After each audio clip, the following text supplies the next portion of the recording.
What's going on, fam? Hope everybody is doing fantastic today.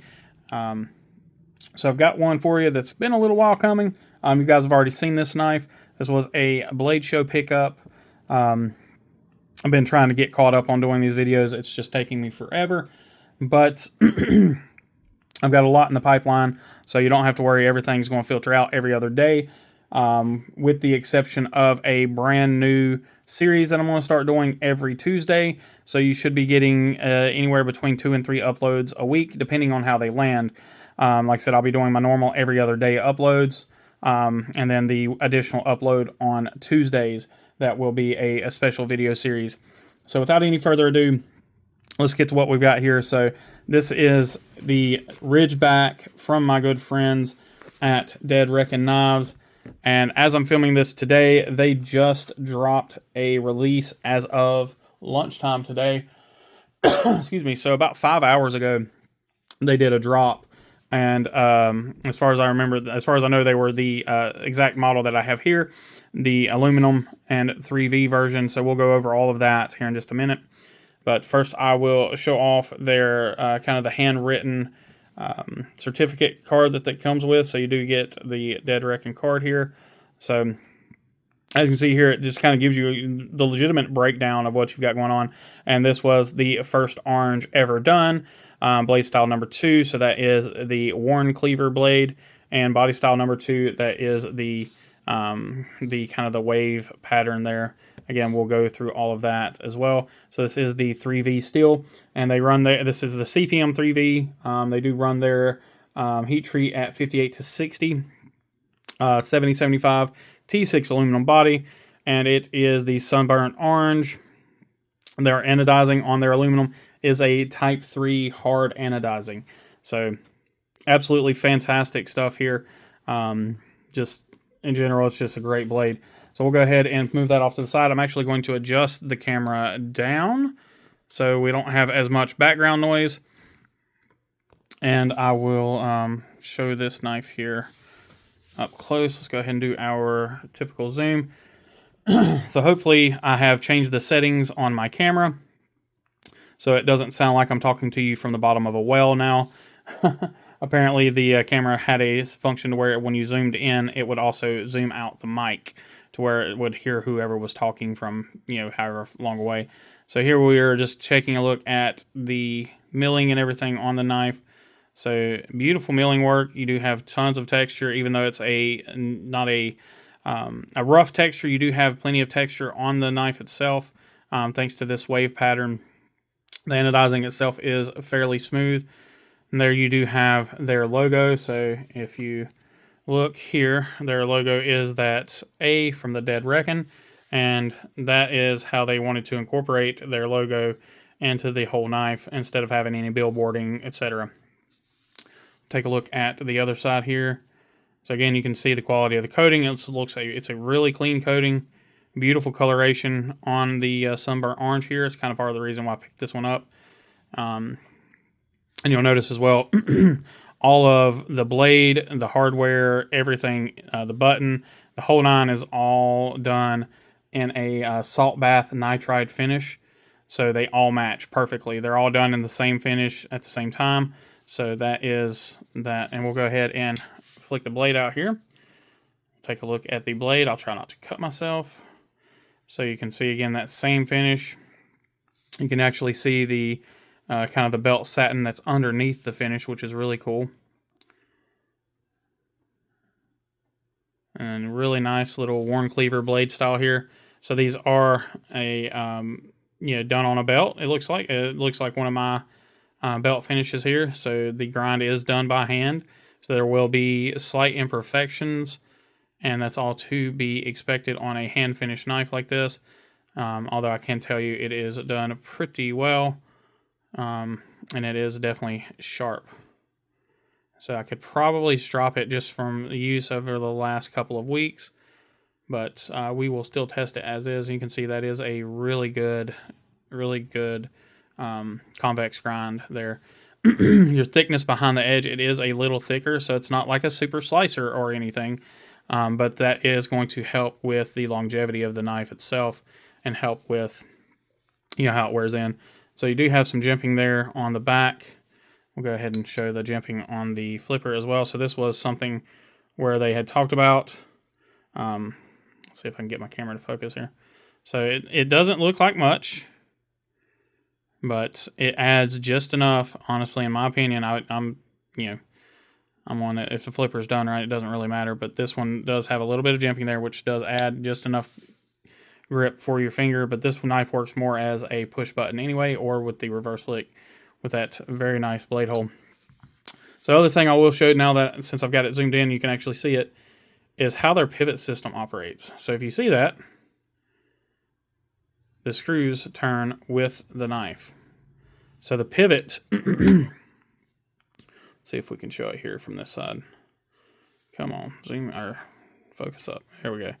I don't know if you'll actually be able to see anything in there or not, but the pivot itself, because this is an integral, or integral, however you want to say it, there is no backspacer. These are not two slabs of aluminum. It is one chunk of aluminum milled out, CNC'd. But the pivot bushing, I guess you want to call it, itself, is actually pressed into the blade. And then the screws come in from either side. So that is a really cool system. It takes a little bit to getting used to. So if you're not used to this knife, or you've never picked one up before, a lot of times you may have your index finger on the pivot and you press the button. Well, the blade's not going to fall because your index finger's on that pivot. But it works really well. It works really well as a whole. Outside of that, these knives do take a break-in period. They are machined to extremely high tolerances. So just like with any higher end knife, they do take a little bit of break-in time. As Sean states, Sean with one of the owners of Dead Reckon, he says, my knives are made to wear in, not wear out. So, and that's been definitely my experience so far. I've been absolutely blown away with this knife, and I plan on, both fortunately and unfortunately for my wallet, I plan on picking up another one. So let's go ahead and get that get that elephant in the room out of the way. So these are 100% USA made and 99% made in-house.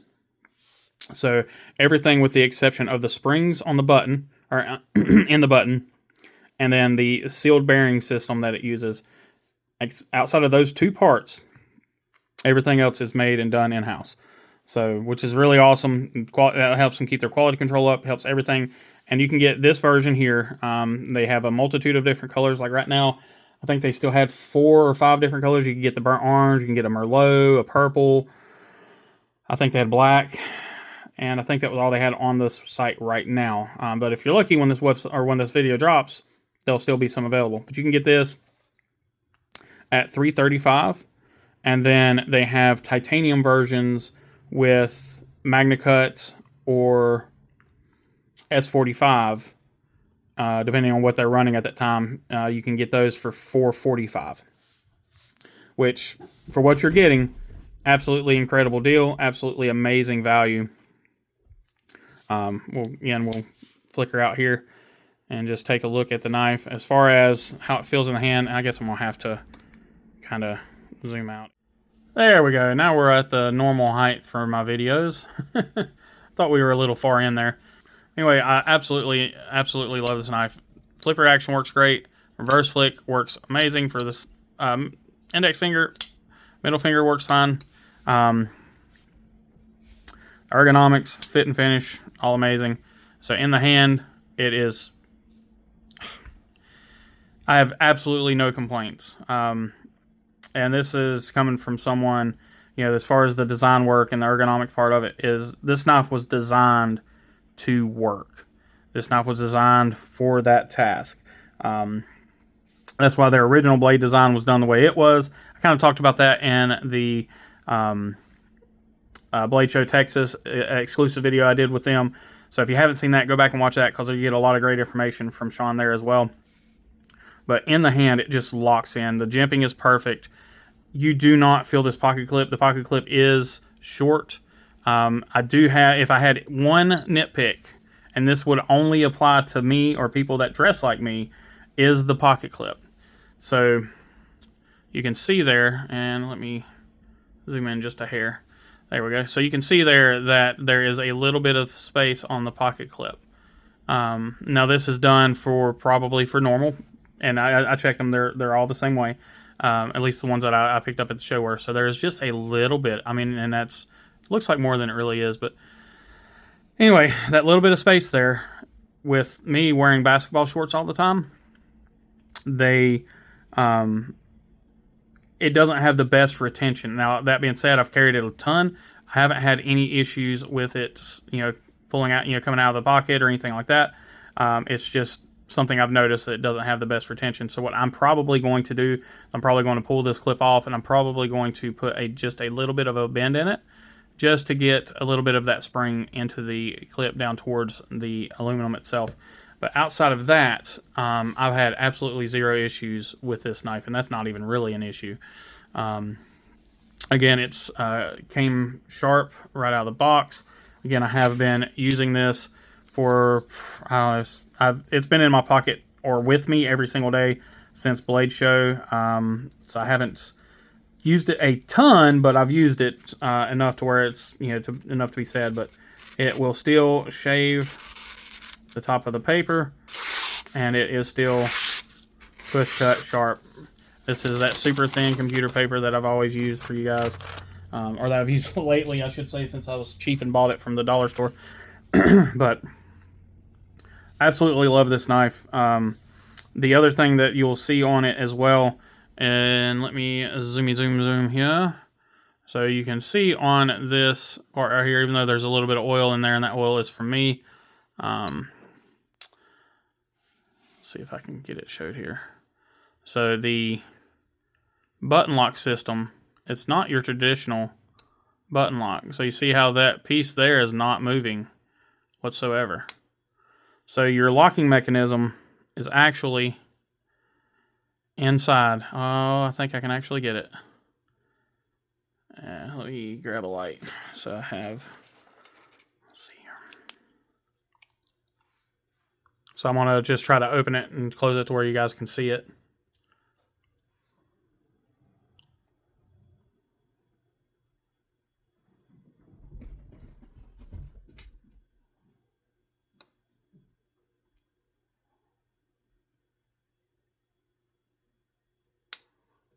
Well, you can't see the locking mechanism engage, but what you can see down in there, if you look right there, so the knife itself, or the button lock itself, is actually internal.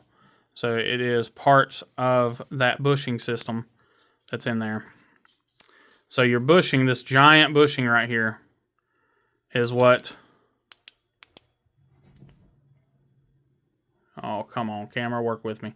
Yeah, there we go. So that giant bushing there is your stop pin, both in the open and closed position. And then inside of that stop pin is your locking mechanism for the button. So it creates an extremely strong button lock that works really well. And is extremely, like I said, it's a beefy system. So again, all in all, I absolutely freaking love this knife. I can't wait to get the new one that's coming out. It's a certain exclusive. If you guys know anything about me, you probably already know about it, but it's on their website, so I can talk about it. The boys at the Crispy Donut community are doing a collab with these guys, and I can't freaking wait. It's going to be a gorgeous blade, and I'm really looking forward to it. It'll be probably more for my wife. It'll be her colorways, from what I understand. So again, another Easter egg for you guys if y'all know anything about her or have paid any attention to live streams that I'm on. But yeah, guys, I don't want to keep rambling on as much as I'd love to. I guess we'll go over some specs on this thing. So I have them wrote down here, but I always like to double check for myself. So your cutting edge, it is 3 1/4, just as it says in the specs. And your blade length, which they measure it from the tip there until the end of the finger tool, just over 4 inches, 4.15 or 125. And then we're looking at right at 8 1/4, just a little over 8 1/4 overall. And then they say the weight is 4 ounces. I'm going to say that is spot on, because currently My scale is under a mountain of knives that need to be reviewed or overviewed or unboxed or whatever the hell it is I do on this channel. So I can't get to it right now. Good news for y'all though. That means you got lots of content coming. So again, I appreciate everybody for watching. I definitely appreciate the guys at Dead Reckon, Sean and Bo, for hanging out with me at Blade Show, taking the time to work with me, talk with me. I can't wait to see what they have coming in the future. I can't wait to do more work with them in the future as well. So, as always, folks, be kind, be humble, be EDC. You take care.